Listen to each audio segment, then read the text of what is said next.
Hi there. I'd like to talk to you now about what should have been the technical part of this problem after you've consulted the ancestors and got everybody's permission to go, got everybody's approval. Rebuilding is a technical job. It's for civil engineers. It's not for political officers.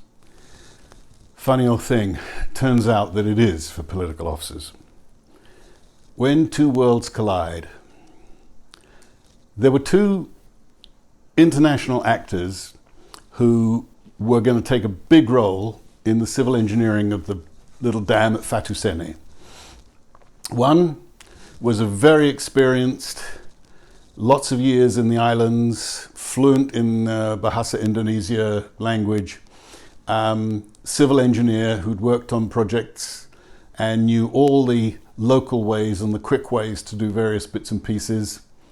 And the other was a very, very keen, very capable, well-qualified military engineer from Bangladesh who had all sorts of heavy equipment at his disposal and who wanted to help build the dam in accordance with solid engineering principles and practice. These two worlds collided dramatically. And here's a picture of the two guys at the dam site talking to each other. The first 4 days they spent in absolute deadlock, and after that 4 days they spent 2 days getting more and more fed up with each other and really quite aggressive, and everybody threatening to throw their teddy bear out of the pram, etc., etc. So my agricultural officer came along to me and said, we've got a problem at the dam. We've got two different views as to how it should be done. They're irreconcilable. They won't listen to me, and I need some help. I said, no problem. This is what I'm here for, to unstick sticky situations. So I went down to the dam. I took each of them aside for about 10 minutes, because 10 minutes is all someone like me needs on civil engineering. I don't need the full chapter and verse. And I had to do what I had done in various other places, both be sympathetic, to mediate, and finally to threaten the life out of both of these guys. To the experienced civilian island engineer, I said that a lot of his ideas were very practical. It was what people had done elsewhere, therefore it would work here, and that I had the ability to declare him persona non grata and ban him from the whole of East Timor if he couldn't find a way to get on with the military engineer. I then went away and I took the Major to one side and I said, Major, I love the fact that you've got all sorts of toys you want to play with and you want to put it to the benefit of these poor people, and it's really, really good. Only small thing, I have money from the United States Aid Organization, USAID, and I want to pay people to move dirt. I don't want your machines to move dirt. But your machines can do stuff that the people can't do.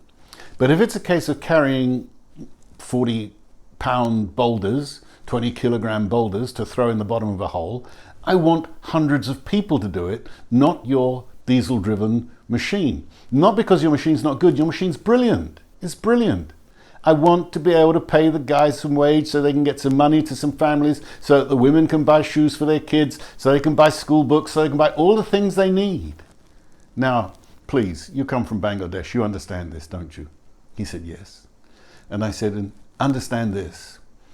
I will, at the end of this, be sending a letter to your colonel, and it will either say, we had fabulous support from Major, or I was disappointed in the support I got from Major. Now, which letter goes is in your hands. But I think if you started to get on with the other guy, and together you put your engineering heads together, it will all work out.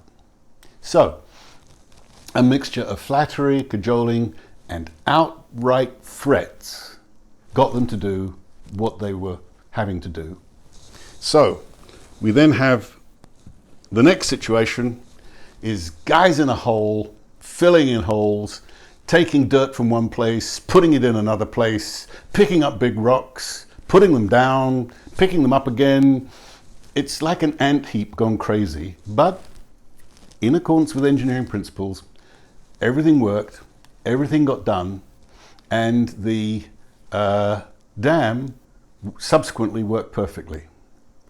The final part of this equation was, I learned a lot more about civil engineering than I ever wanted to know. So I'm confident now, even though I'm in my 70s, if I'm ever called upon to build a small dirt dam in a far flung part of the world, I can do it.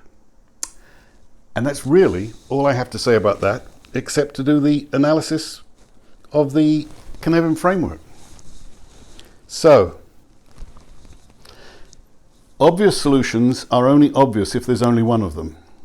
If you have two parties, each with an obvious solution, you will need to deploy every single measure at your disposal to get them to meet in the middle.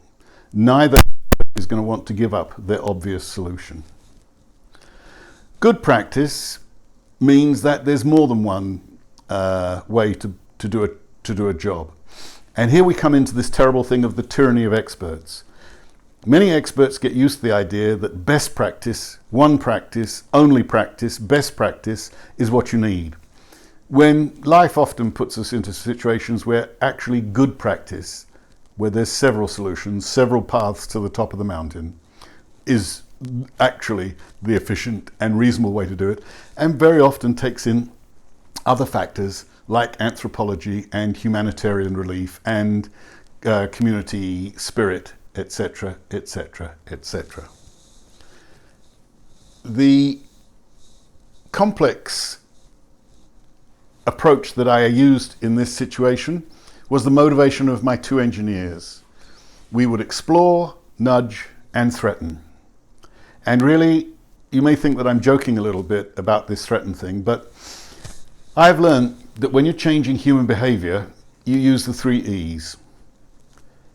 Education, engineering, and enforcement. Education is of the mind and the experience. Engineering is the physical resources, the physical situation, the physical site. And enforcement is you both have a carrot and a stick, and you must not shy away from showing, do it in private if you must, but show the stick. Because quite simply, it is the final thing that gets people to do to change their behavior. Engineering, education, and enforcement. The 3 E's of changing human behavior. And that now is finally all I have to say about all of this subject, and I never want to talk about civil engineering ever again in my life.